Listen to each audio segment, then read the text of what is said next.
I grew up in Alaska, and occasionally, like, a wild bear would come and it would rumble. It would, like, come into town and start digging through trash and stuff like that. Well, I heard this first time from Ole Amway guy, and I'm just going to repeat the story and share it as I learned it, right? So there's a bear in a cage that just got captured out of the wild and got brought into a zoo. And if you've ever seen a wild animal versus animal that is in a zoo for a long time, they look totally different. And it looks actually the difference between an entrepreneur that's been living free for a long time or a child, right? They kind of look the same. But it looks like the difference between that and somebody who works in a cubicle. Okay, if you look at the eyes of somebody that's worked in a cubicle for 20 years, in the eyes of somebody who's an entrepreneur, their eyes look totally and completely different. One of them's glazed over, one of them's got fire in them. You know what I mean? You look at a kid, you look in their eyes, they got fire in them, right? You look at an entrepreneur, they got fire in them. Somebody who's got a dream for the future, they've got fire in their eyes. So this bear's got this fire in his eyes from the wild, right? And they put him in a cage, and the bear just goes crazy, beating the metal, you know what I mean, scratching at people walking by, growling at everybody. I mean, it's real scary. You got a giant grizzly bear really being mean, right? But what happens after a while is every day at 10 o'clock they bring a little pile of meat and kind of scooch it next to the cage, and the bear grabs it violently and grabs it in and starts eating it.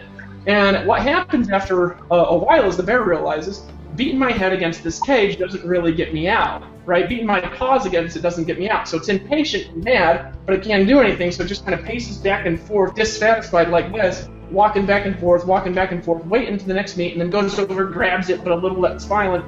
But 3 months goes by, the antsy pacing back and forth turns into giving up, right? And that's when the glaze kicks in. 5 years into a job, 10 years into a job you hate, not doing anything about it, the glaze starts going over your eyes, and you look now like somebody living in the Matrix, right? And so in anyways, what happens is 6 months goes by, and the bear just stops walking around, just lays on the floor all day in a 10-foot by 10-foot cage, waits till 10 o'clock, kind of gradually gets up, walks over, grabs a meat, pulls it in, and eats it, goes and sits back down and lays there all day, right? Very different than the bear that came out of the wild. So one day the zookeeper comes in, and he looks at the bear, and he says, that bear doesn't do anything anymore. Why don't we just take the cage off, right?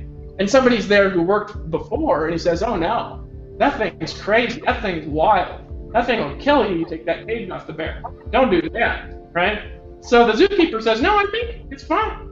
Let's see what happens. So the guy who's been there for a while, he hides behind the corner, you know, and the zookeeper goes and he takes the cage off the bear, and the bear just sits there.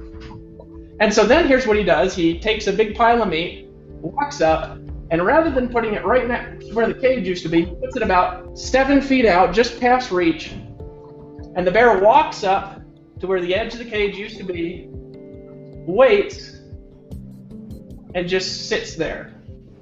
Because even though the cage is removed, it's still there in his mind. See, a lot of you have been living in a cage your whole life.